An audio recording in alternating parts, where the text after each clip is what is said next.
A woman went to the bank every day with a knife to rob it, but took no money. Instead, she forced the victims to call the police and have her arrested. Hearing that robbery plus assault could lead to a life sentence, she finally relaxed. In the end, due to the severity of her actions, she was placed in a cell for death row inmates. That was exactly her plan. Her daughter was among those prisoners. Days earlier, her daughter had been assaulted by a bully. To defend herself, she stabbed the bully's neck with broken glass. Though it was clearly self-defense, the court convicted her of attempted murder, only because the bully came from a powerful foreign family that controlled the entire judicial system. The daughter was sentenced to death, to be executed in a month. So the mother desperately got herself imprisoned to help her daughter escape. She came prepared. She had tattooed the prison's entire layout on her back. Outwardly, it looked like a goddess image, but it secretly marked every detail, even mouse holes. It turned out the woman was the chief designer of Dark River Prison. She had lost her job after reporting construction defects, and had since run a small diner, so she knew the prison inside out, especially its weak, poorly built sections. But knowledge alone wasn't enough. They needed tools. During a meal, she noticed a screw on the table, and got an idea. She accidentally spilled her tray, and while cleaning up, secretly unscrewed a table leg. Her daughter covered for her, distracting the guards, but they still had to pass a metal detector. Getting the screw back to the cell was a challenge.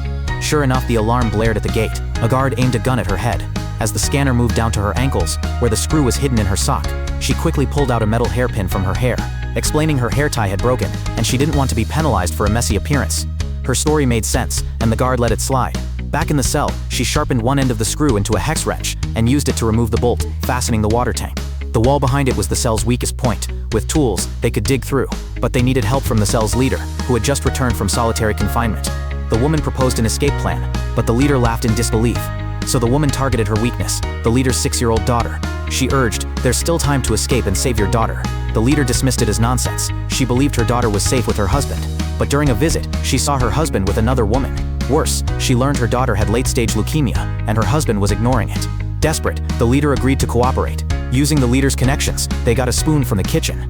After dark, they began. To avoid detection during hourly patrols, they made dummy figures to place on their beds. The first patrol passed without suspicion.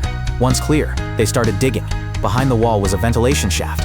Guided by the tattooed map, they crawled to a basement outlet. The leader had brought vinegar and salt from the kitchen. The woman stole hydrogen peroxide from the infirmary. Mixing them created a corrosive solution. They applied it to the vent's iron bars. An hour later, the bars would weaken. But trouble struck. A guard dropped his baton during patrol. The noise didn't stir the sleeping dummies. Suspicious, he entered to check. Just as the bars softened, the leader prepared to break them. The woman stopped her. The noise would alert the guard. She knew a train track was nearby, and waited for a passing train to mask the sound. Soon, the train arrived. "Now," she whispered.